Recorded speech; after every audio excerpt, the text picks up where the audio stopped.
I was inspired to weave this coverlet from this book here, Bound Plattväv Coverlets by Åsa Viksten Strömbom.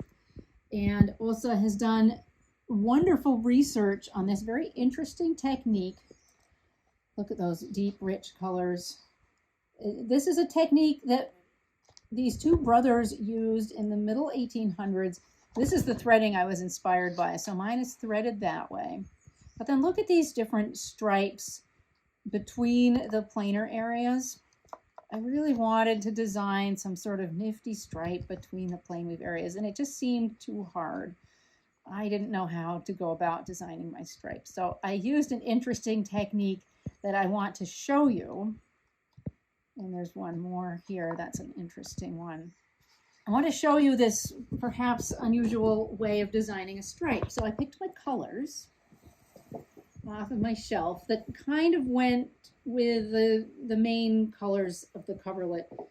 Anything that I thought was sort of in the family compatible or a nice contrast. But so, okay, now that's too many colors. What do I do with them? Well, I started to sort through and said, okay, these kind of go together. And what else have we got? Oh, these grays. Well, they kind of go together. I just started sorting things. I like to sort things black. That's kind of an individual. Don't know what I'm going to do with that. Put it over there. And then all these browns. But you know what I'm seeing is there are 3 that are more of a reddy brown and 3 that are more of a browny brown. And so, okay, well, there's some progress, but now what do I do? 3, 3, 3, 4.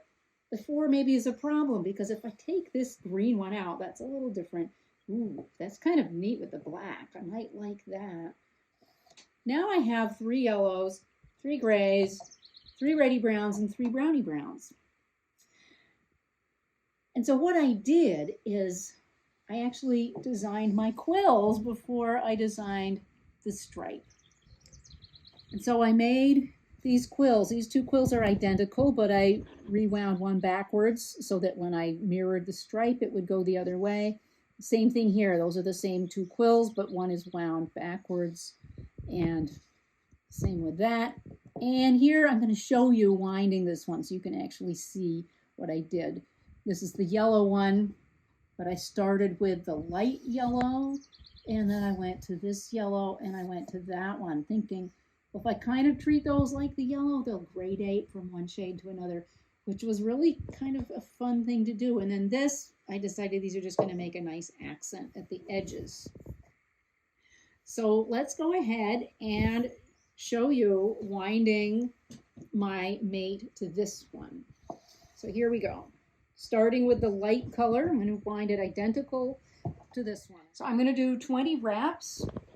I just picked a number of wraps to do, so I'm going to count. 1, 2, 3, 4, 5, 6, 7, 8, 9, 10, 11, 12, 13, 14, 15, 16, 17, 18, 19, 20. Then we take our middle yellow, and I'm going to do 20 wraps of that. But if you know the laws of physics, you know that this is going to be longer than my first one. 1, 2, 3, 4, 5, 6, 7, 8, 9, 10, 11, 12, 13, 14, 15, 16, 17, 18, 19, 20. Because as the circumference gets bigger, the yarn, of course, will be longer, winding up on that larger circumference. Same thing with this dark one. So I'll do 20 wraps of the dark one. 1, 2, 3, 4, 5, 6, 7, 8, 9, 10, 11, 12, 13, 14, 15, 16, 17, 18, 19, 20. And so now I have 2 quills that look the same. This one, it looks bigger because it's not as tight because this bobbin winder is going to fall off of this table if I went too tight. But anyway, we don't want them the same because I want to reverse my stripe on the other end. So I'm simply going to reverse my quill. I couldn't start with the dark because I didn't know how many wraps to do to equal 20 wraps when it's chunkier. So now I don't need to count. I'm just simply going to reverse my quill so that my light color is on the outside. And then even going to weave, I could decide to start my stripe with either one of these quills, knowing I have the reverse for the other side of the stripe.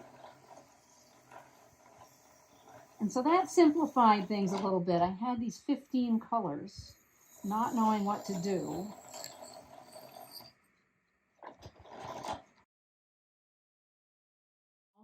I've narrowed it down really to 4 quills, just there's the reversal.